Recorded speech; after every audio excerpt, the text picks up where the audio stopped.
Welcome to the Heroic Investing Show. As first responders, we risk our lives every day. Our financial security is under attack. Our pensions are in a state of emergency. A single on-duty incident can alter or erase our earning potential instantly and forever. We are the heroes of society. We are self-reliant and we need to take care of our own financial future. The Heroic Investing Show is our toolkit of business and investing tactics on our mission to financial freedom.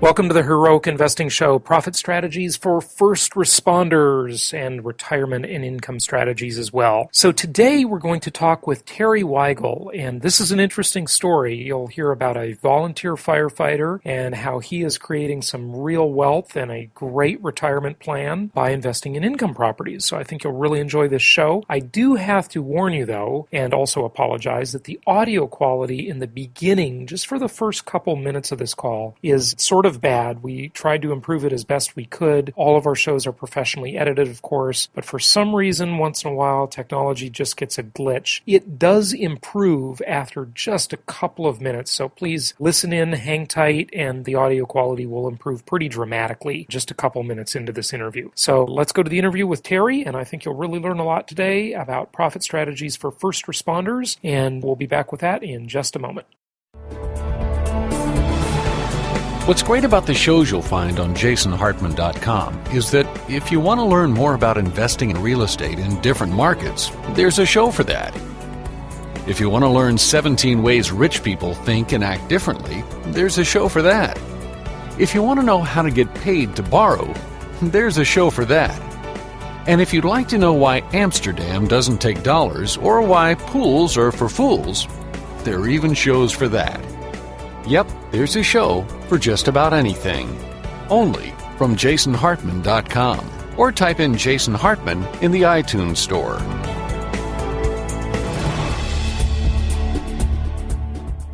It's my pleasure to welcome Terry Wygal to the show. He's got some fantastic experience with firefighting and also real estate investing, and I think that's a dynamite combination. A lot of very wealthy firefighters and police officers out there who find that they really pick up a second career in their spare time, and that career is usually real estate. It fits pretty well. Terry, welcome. It's great to have you on the show. Well, thank you. Thank you for having me here today. I'm looking forward to this. Tell us a little bit about your background, if you would. I know you've been a firefighter for, about 10 years now? Yeah, since shortly after 9/11. It was something that I had always wanted to do, and fortunately or unfortunately, the 9/11 event was kind of the catalyst that made me make the decision to get out there and give back to my community, and I thought this was a fantastic way to do it. So I've been with them ever since. Well, so that's been 10 years, and let's just get a brief history. And what did you do before that, before the firefighting? Well, right before that, I had actually gone into real estate investing full-time, but I'd only been in there for a short period of time when 9/11 did happen. Before that, I was in the corporate world for 16 years. I basically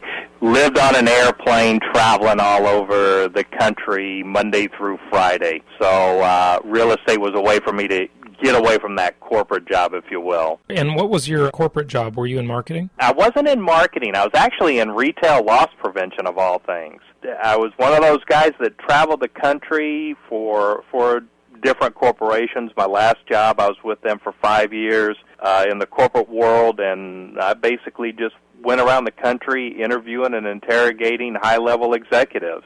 So I kind of had the fun. I've kind of had the fun on both ends, where I've been able to fly around the country and send people to jail, and now I'm doing the firefighting thing. So, it's just a couple of different avenues that I've gone, a couple of different roads I've gone down, if you will. Yeah, very interesting. And when did you start in real estate investing? I went full-time in real estate investing on April 15th of 2000. Tax day 10 years ago. Very easy to remember, isn't it? That's for sure. So what attracted you to the real estate side of the world? Well, there was a couple of things. Predominantly, it was that I was sick and tired of missing my kids growing up and missing my wife and my family. My wife and I just celebrated 20 years, and I wasn't seeing them like I knew that I should. Probably like a lot of people, I watched a lot of late-night TV shows, especially living out of hotels like I was doing. And when all of that was happening, I'd see all these things talking about real estate and how easy it was, and I can honestly tell you that I bought my first course back in like 1984. Wow. Yeah, well, but unfortunately, like a lot of people, I didn't do anything with it. I kind of sat there and said, wow, that looks good, and then all of a sudden it gathered a whole lot of dust. Sure. A lot of those courses become expensive doorstops, don't they? Yes, they do. Yes, they absolutely do. But when I finally decided that there was a way for me to do it and took that leap of faith, if you will, I just started, I attacked it like I do anything else. If you've got that fortitude to continue to drive, I started attacking it like I did everything else and found that, you know what, there is a way to make this work, and that's what I did. I started attacking the real estate business like I did everything else.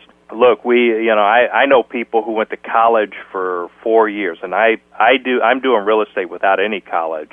I know people who went to college for 4 years, and some even beyond that. They're not even using a bit of the education that was given to them. But when you start to learn something that can give you the freedom that real estate can, and you actually implement it, it's amazing what it can do to your lifestyle. It really is very powerful. So what was really the catalyst, Terry? And then I want to talk about some specifics of what you do in the real estate world. But what was the catalyst that really finally prompted you to action? I mean, you bought that course back in 1984, also an easy year to remember, George Orwell.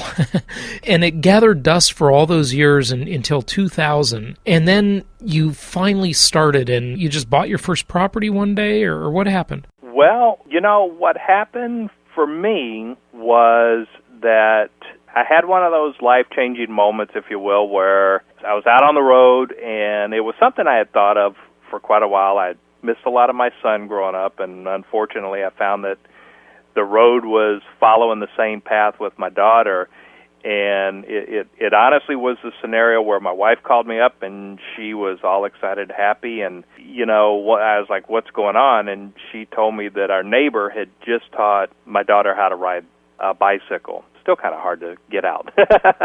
But, my neighbor had taught my daughter how to ride a bicycle, and all I could think of was, I'm not there again. That was the defining moment where I said never again. Through a series of very unfortunate events, my wife's father retired shortly after that scenario, or that incident, and within 6 months had fully developed Alzheimer's and passed away. And, within a 6-month period, he went from a very strong, coherent individual looking forward to enjoying retirement to passed away. And it was one of those things where all these factors were hitting on me, and I knew that I had been looking at something that could help me, but I wasn't doing anything with it. And in the last couple of months of his life, we made the decision that I needed to be there to help her and her family with him, and that fortunately made me make a tough decision at work to say, I need a leave of absence, I need time off, but yet at the same time, I needed to provide for my family. And when that happened, I started doing real estate because it was one of those things I could kind of schedule everything the way I needed to schedule it, but still be able to be there for my family. And, when all this was going on, it honestly it got to the point where I was making so much money in real estate that I just couldn't afford to go back to work. Mm-hmm, right. And, that's a great story. It was like we took a long, hard look at it. And you got to think about this. At the time, we had a relatively newborn. We had another daughter who was 6 or 7 at the time, had a son that was hitting right into high school. We had all the things that people talk to you about, the insurance, the so-called secure job, all of those things. And the reality was that I had 2 businesses that folded under me before, 2 major retailers. And then shortly after I made the decision on this one, the market that I was in for that retailer went under. So So I would have been moving again. And all those things played a major factor in saying, I don't want to be dependent upon somebody again. I wanted to control my own future. And man, I tell you, when I started to make that decision, I never looked back.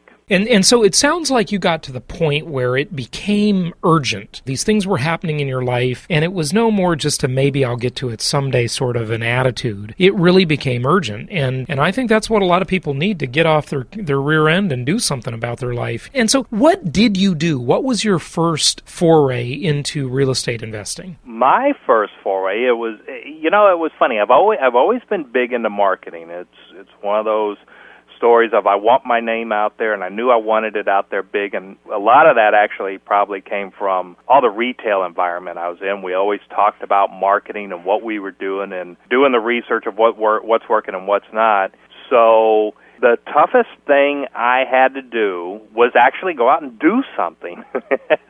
As tough as that sounds, everybody's got their fear about real estate, and I'm sure we've all heard it. Everybody's got their fear as to what to do. For me, my fear was, what in the world do I do if that phone actually rings? Now, I was also placed into that back against the wall fight or flight scenario of I've got to provide for my family. So I just basically said, you know what, time to man up, and I went out and started putting in my area at the time 10 years ago, so I'm certainly not saying do this everywhere, but I started putting bandit signs out. And to me, at that time, that's the way to market. That's what I was taught and told and this and that. Let's just tell everybody listening what's a bandit sign. Some people may not know that. Those are the little cheesy signs you see on the street corners that aren't there legally, right? Yeah, they're not. In most areas, they are not there legally, and some places will just absolutely burn you down if they catch you. Oh, they hate those things. A lot of cities really fine people for that. They get in real trouble for those bandit signs, but yes, they depends do. On the city. Absolutely, they do. But at the time, I had to do something, and that was probably the least expensive that I knew of. Again, at the time, there's a lot of things that have changed since then, but I did it, and amazingly enough, my phone started ringing. And I found that after about the third, fourth, fifth call, I was able to take those calls, and I realized that I knew a lot more than I gave myself credit for. By this point, I was probably like a lot of people on the call that I had bought 3 or 4 courses, listened to a bunch of CDs. I knew every real estate investing forum out there, and I also knew how to answer questions. I was a forum expert. I could answer any question that people were given, even though I'd never done a deal, right? And I'm sure that there's probably a ton of people out there just like that. But when the phone started ringing, and it was probably about the third or fourth time that I really started to get into my groove of saying, I know how to answer these questions. And then I went out and started looking at houses. And I either through a pure stroke of luck or my marketing message was right because I was very targeted on it. Whatever the case was, after about my 7th or 8th call, I got a deal. And, and I know that doesn't happen all the time. I got that. I understand that. For whatever reason, it happened where everything laid out, played into the stars aligned, if you will. And once that happened, I was hooked. I was just absolutely hooked on it. They always say when you hear your first motivated seller, you will know it. And I got real lucky in that like I said, about 7th or 8th call, I heard my motivated seller, and I knew what to listen for. That made a big impact on my investment. A couple of comments here I want to make. First of all, we've had probably 8,000 people come to the seminars that my real estate company puts on over the years. And it just really saddens me when I hear people say, I spent $40,000, $60,000, $80,000 on educational programs and attending events and going to seminars and all this stuff. And certainly education is important. There's no question about it. It's vitally important. But so many people, I just find there's like a whole class of people that use education as an excuse almost. They are constant professional students that never actually take action. And I say that if you want to learn the thing, start doing the thing. You learn the thing by doing the thing. You just jump in and you make a few mistakes and you figure it out. Get some education. That's important, like people listening to this show, obviously. But don't make education the goal. Make investing the goal. The education is just a means to an end. But the investing is what you want to do, because the world belongs to those who take action, not to those who sit around and keep thinking about taking action, or keep learning about taking action, or keep watching other people take action. Life is not a spectator sport, is it? No, not at all. Not at all. You know, and probably the best thing for me was a couple of things. One, you definitely do. You can just get that analysis paralysis, get over it. It's good is good enough. I mean, I heard the comment made, you know, you ought to make a offer that embarrasses you. Well, if you really think about what we're trying to do, we're trying to purchase a house well below market value. We're not going to move into it, so we're not negotiating for 3 and 5%. But also the people that we're talking to, they're not the ones who are looking for somebody to move in necessarily. They want it out of their possession. And when I started to realize that put me in a position of authority, if you will, rather than somebody who was in a position of need, it started to change things for me. And I realized that I could truly help these people and do it in a way that I wasn't taking advantage of somebody, but doing it in a way that everybody kind of came out with the resolution that they were looking for. They may not have gotten the entire amount that they wanted, but when they were faced with the situation that they were faced with, I was able to help them. And that enabled me to go into the negotiations with confidence, and I started to realize the numbers are the numbers. Probably the biggest mistake I see new people make is, you know, and you gotta, and in listening to who your audience is that we're talking to here, we can all have a big compassionate heart, but business is business. We don't want to take their scenario into ourselves, and all of a sudden we start making bad business decisions. At some point, the numbers are the numbers. You can either do the deal or not do the deal, and make the offer and go for it. But if you don't make the offer, if you don't get started, if you don't implement, then you're never going to get anywhere. And a course isn't going to save you if you don't get out there and do it. That's for sure. Action is what will save you. That's really the answer. Let me take a brief pause. We'll be back in just a minute. Now you can get Jason's Creating Wealth in Today's Economy home study course. All the knowledge and education revealed in a 9-hour day of the Creating Wealth Bootcamp, created in a home study course for you to dive into at your convenience. For more details, go to jasonhartman.com.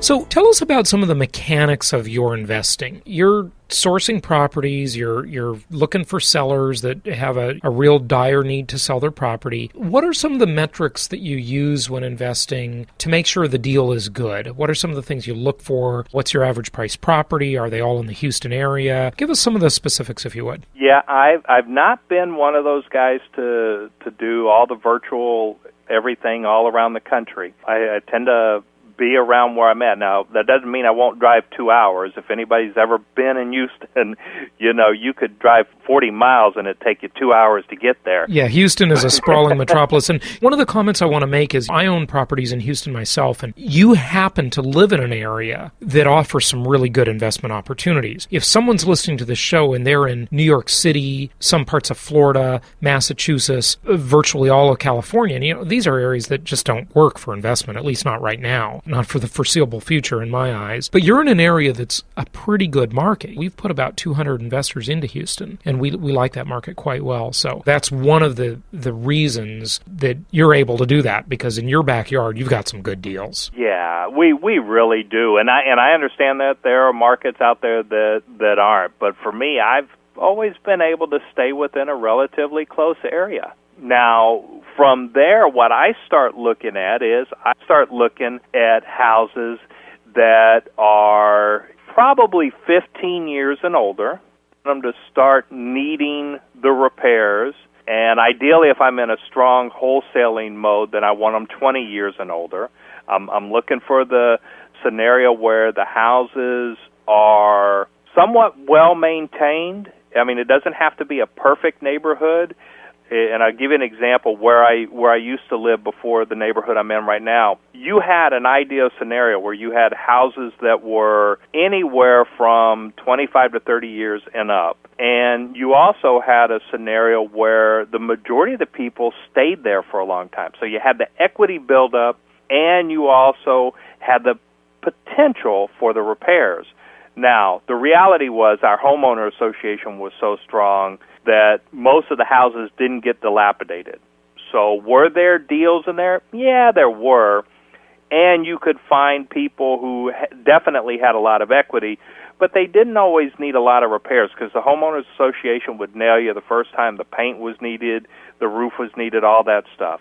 So I'm looking for houses that are older, and I'm also looking for the neighborhoods where the people stay in there for quite a bit. So I'm looking for houses that have a loan on them that are 10 years or more, and so that way I've got some equity built up in there. Even if the market dropped a little bit, they still probably have the equity in there. Unfortunately, in Houston, ours hasn't dropped tremendously across the board. There definitely are spots where it's dropped, but not tremendously across the board. So I'm looking at houses that are 15 to 20 years or older, and I'm looking for houses that have a loan on them that are 10 years or more when I'm doing wholesaling. The other factor that I start to look at is the motivation. What is the motivation of the people? So you've got repairs, you've got equity, and then you've got the motivation. I call it my REM, if you will. And when I'm looking for the motivation, there are reports that come out, and they come out about once a year where they start showing the high foreclosure areas,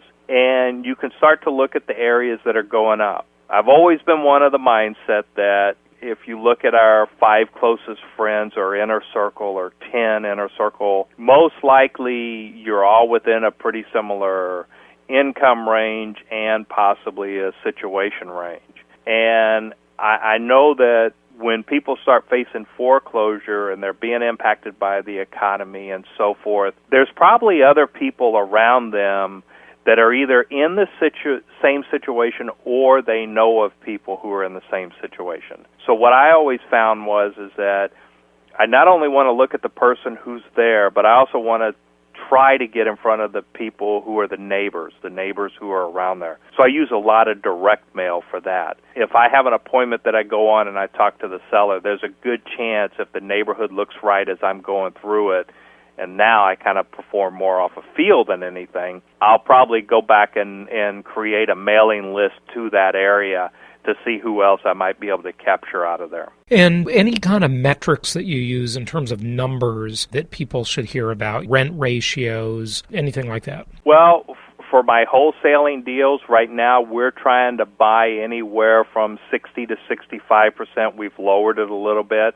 and that's mostly because our buyers have gotten more cautious about what they're buying. For when you're talking to somebody who's actually going to rehab the house, for a while there, it seemed like every investor was using comps that were way too high and repair budgets that were way too low. You know, investors get smart on that after a while, and fool you once, shame on you, fool you twice, shame on me type thing. And I've learned just that, hey, you try to give the best deal possible, and you try to make absolutely certain that the numbers are accurate, but we try to buy anywhere from 60 to 65% below, or get under contract, 60 to 65% below market value, less the repairs. And that's pretty much the basics of what we go off of. And you're not keeping the properties, so No. You're just instantly reselling them now. How are you reselling them? Are you putting them into MLS? Are you listing them with a broker? Are you selling them yourself? What are you doing there? There's a couple of things that we do. One, I've got a pretty good list of buyers that I know will perform in rehabbers, if you will. So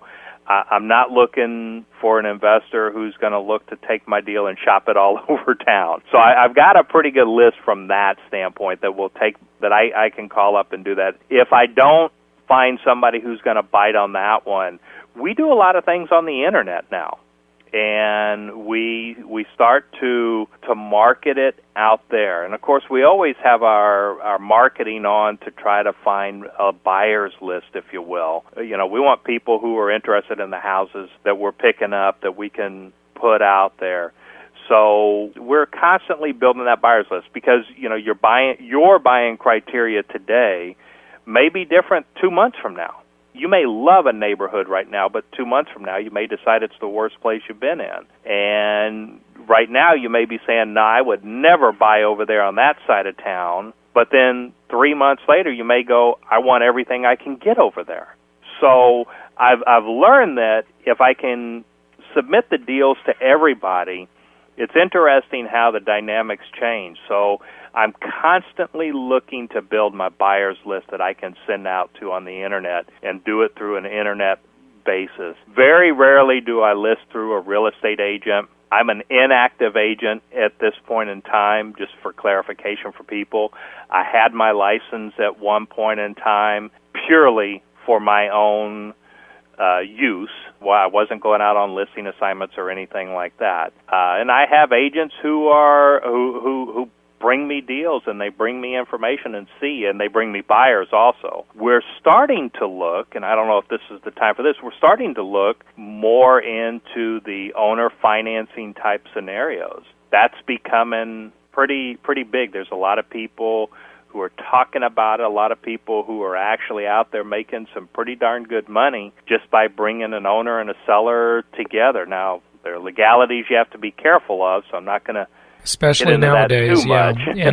And those deals, I do want to comment, while they can be very good, and I've done a few of them myself, but boy, they're hard to find anybody in this market with any equity anymore. That's not an easy task. Yeah, you're exactly right. You know, unless you're really, I'm finding the old truism of if you're not in front of somebody 6 or 7 times, very rarely are people buying or going to reach out to you the first time you're in front of them, unless you really happen to hit in front of them at the exact right time. But I also don't believe in that kind of investing strategy. I'd rather make sure that I've got a good, solid marketing theme going on. Fantastic. What would you like to say to just kind of wrap all of this up? What message would you like to leave people with? The biggest thing is that I would leave people with is get started, do something, take action. Even if you stumble, you know, we've all got a support base. I know we do. If you've been in the game in any way, shape, or form, length of time, you've got a support base somewhere that you can tap into to be able to say, you know,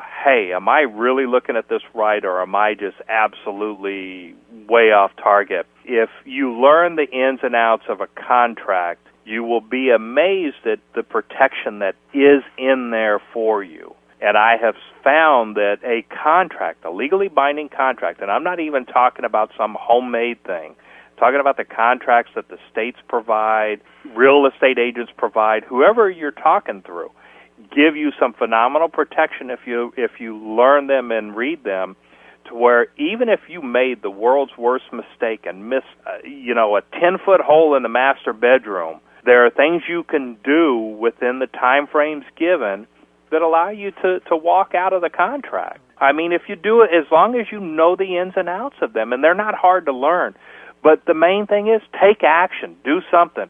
Don't sit there. I sat there for 2 years, and if I had those 2 years back now, it's unbelievable where I'd be now versus where I already am. Don't do that. Don't sit back there. Go take action. Do something. Step out of your comfort zone, and you'll be amazed at the results that you get. Absolutely fantastic. Well, give out your website, if you would, for the listeners. Real simple, thequickhousebuyer.com. Excellent. That's probably the easiest way to reach me, and that's where I'm at, and I give tips and strategies and stuff, and look for houses as well.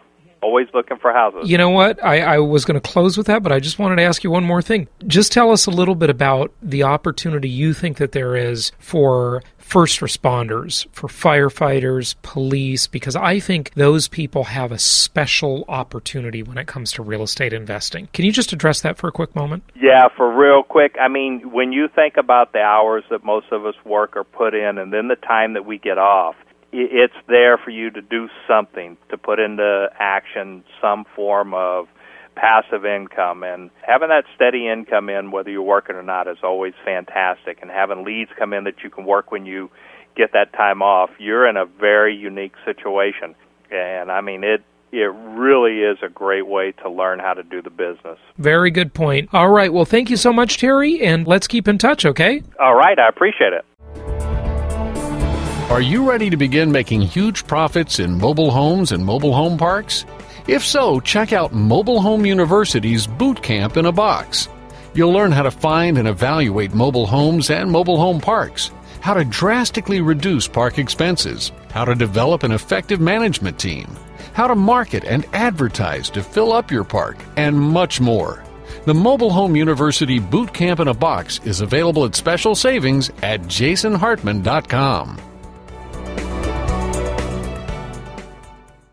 This show is produced by the Hartman Media Company, all rights reserved.